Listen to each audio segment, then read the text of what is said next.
So now we're on part 2 of this week's lesson, which is chi-square analysis.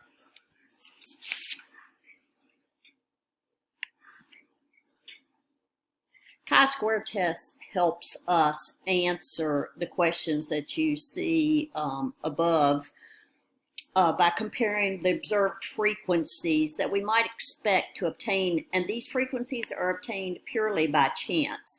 So that's why we have the dice here. So it's usually nominal data, and we want to see what's happened. We have frequencies that we observe just by chance or by the roll of the dice or the flip of the coin, and we want to see if they have any statistical significance and or if they go along with the population or the sample we're looking at. Some kinds of tests that we might do, you know, the male, female, pass, fail, that kind of stuff. But just like any other statistical test, the chi-square test comes with a few assumptions of its own. So we have some basic assumptions that we use when we're talking about chi-square.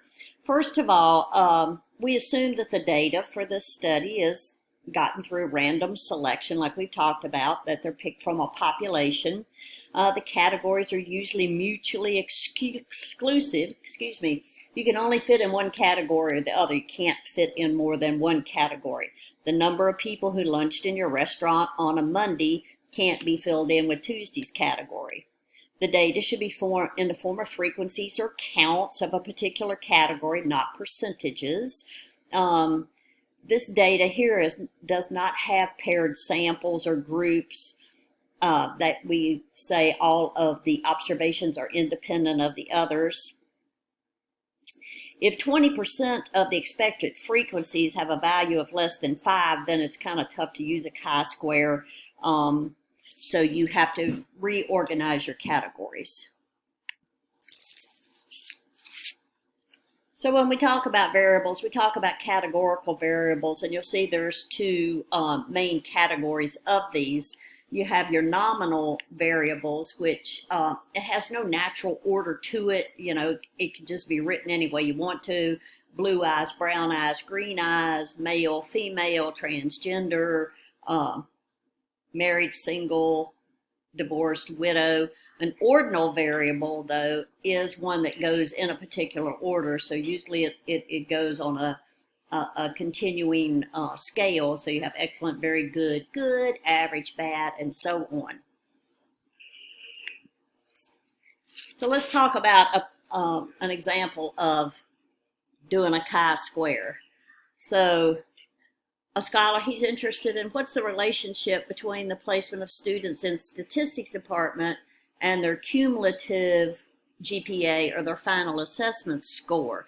And so he's trying to figure out if he gets their placement records for the past 5 years, would he be able to tell how they were placed in a particular statistics class, how it affected their final GPA. So the researcher gets the records and he comes up with cumulative GPA categories, which are 10 to 9, 9 to 8, 8 to 7, 7 to 6, and then below 6.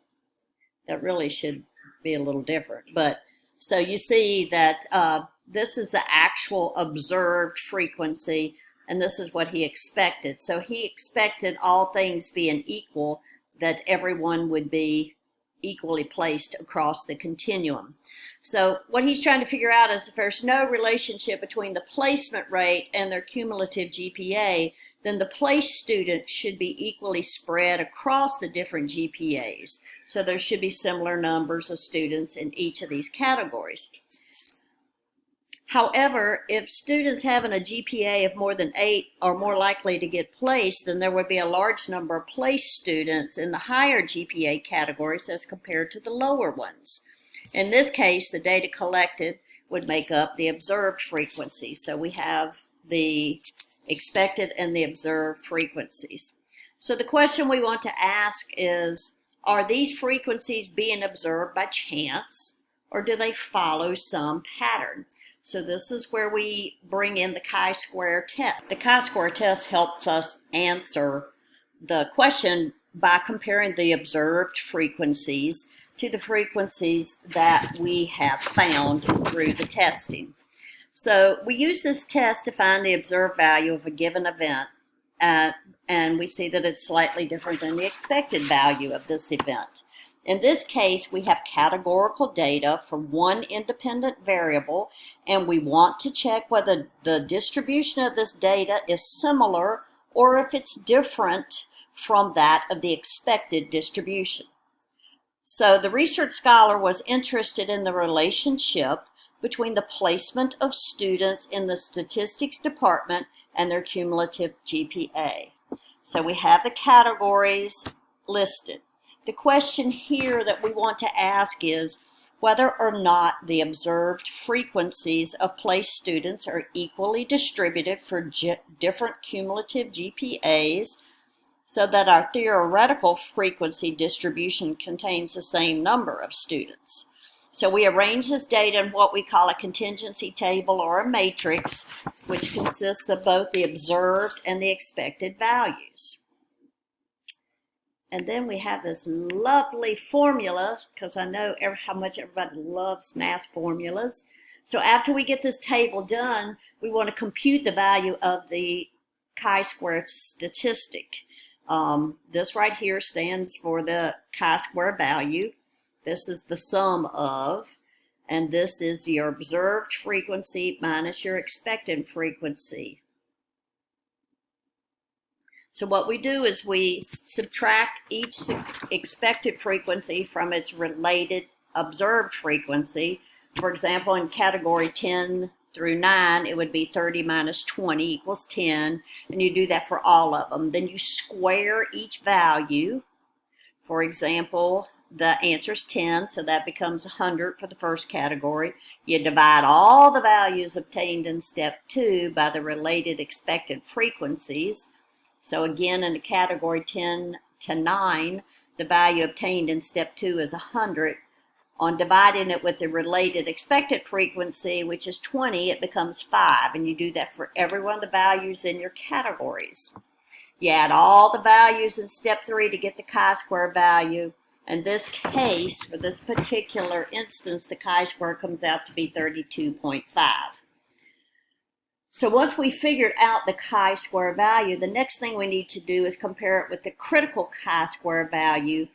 And that's not something you have to compute. You find it in the chi-square table against the degrees of freedom, which would be your number of categories minus 1 and your level of significance. So our degrees of freedom here, we had 5 categories, so our degrees of freedom is 4. Our critical value is going to be at the 0.05 level of significance. So when you come over here and look on the chart, you see it is 9.488. So our obtained value, as I said a minute ago, was 32.5.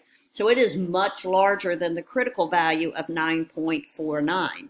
Therefore, we can say with certainty that the observed frequencies are significantly different from the expected frequencies. In other words, cumulative GPA is related to the number of placements that occur in the Department of Statistics. So another example, in what months were babies born last year? January, February, March, through the whole 12 months. And what you need to remember that any value that we get, any p-value we get that is less than 0.05 is considered statistically significant. Now that tells you it just didn't happen by chance. It was some statistical reason that it happened. But it doesn't tell you the reason, but it just lets you know that this did not occur by chance. So let's try to bring up the Excel spreadsheet to look at this one to see exactly how this works.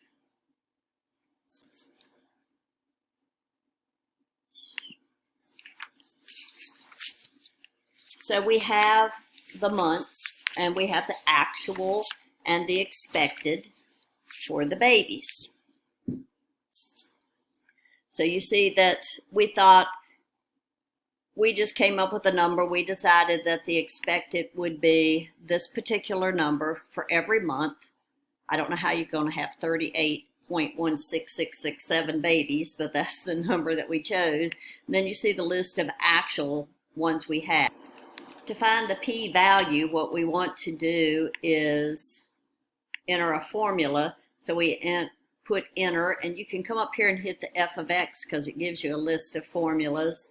And we want the chi-square test. You see the formula comes up right here. And actually, Excel will tell you what this means. You take the actual range and the expected range. So to do this, I want to use this test.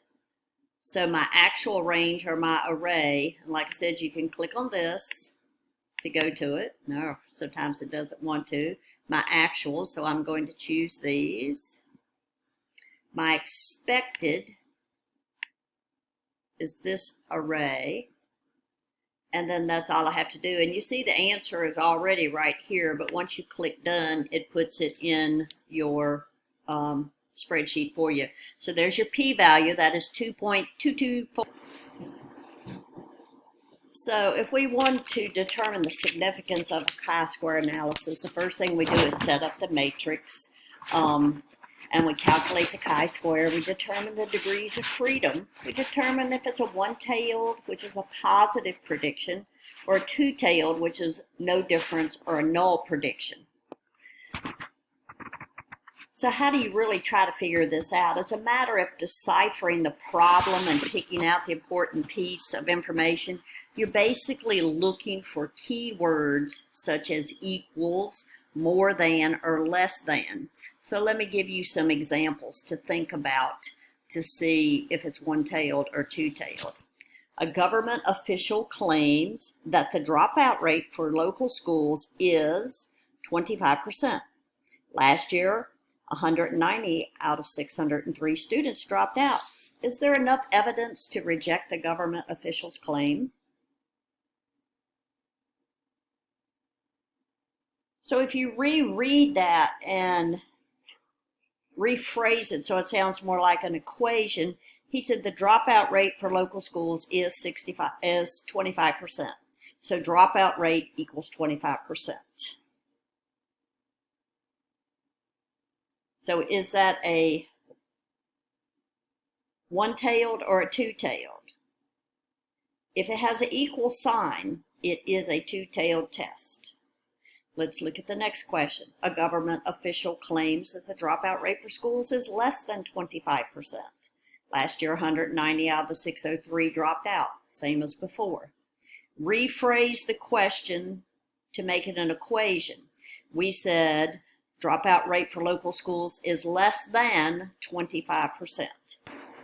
So since we said the dropout rate is less than 25%, if the hypothesis has a greater than or less than sign, it is a one-tailed test.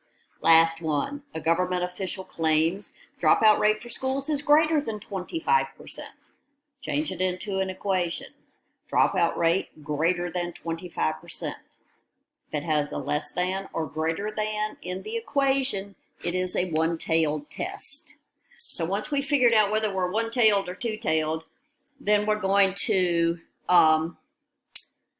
enter the chi-square table of significance and find our number. Like I said, we usually pick 0.05. We accept or we reject the hypothesis, and then we draw conclusions based on what we had in our hypothesis.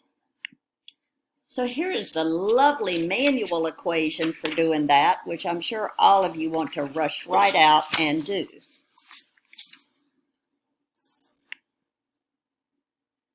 So here's another example of setting up a matrix. We have brown and blonde in a square like this, and then we have blue eyes and non-blue eyes. So you have 75 that have brown hair, blue eyes, 40 that have blonde, blue, brown, non-blue, 25, blonde, non-blue, 160. This one's a little more complicated because what you have to do is you have to add up these two, add up these two, then add them the other way. Add these two and these two.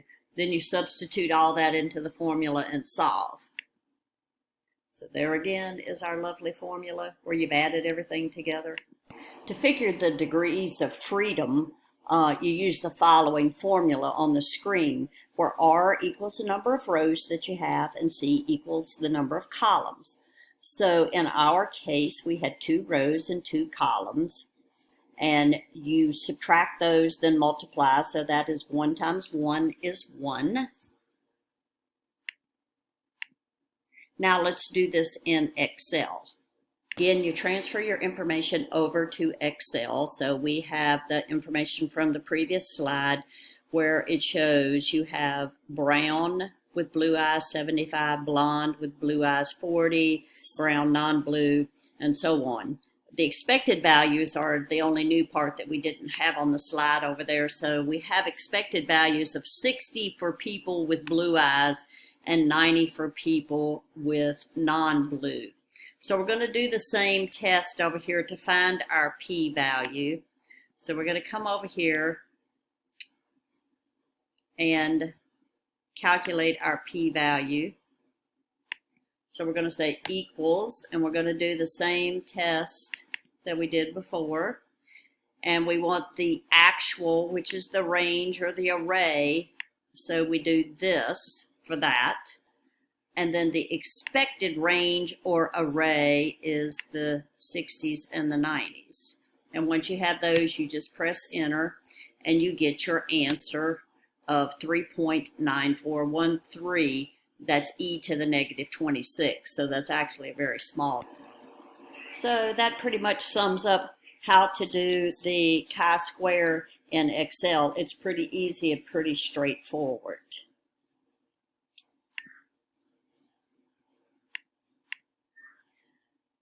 So in summary for the lesson this week, we've talked about the t-test, and it is trying to determine if there's a significant difference between the 2 sample means that you have. And you can have independent or dependent t-tests. And we also have the chi-square. And I put a little cartoon in here, even though it's not that time of year, but a little bit of stats humor. This is a cartoon about Santa Claus, and it says, I'm telling you, he keeps a list of people he likes and dislikes. He's got elves slaving away all year doing menial tasks for little or no pay. He always wears the same vest, and he only shows up once a year. And he goes, oh my gosh, Santa Claus is a professor.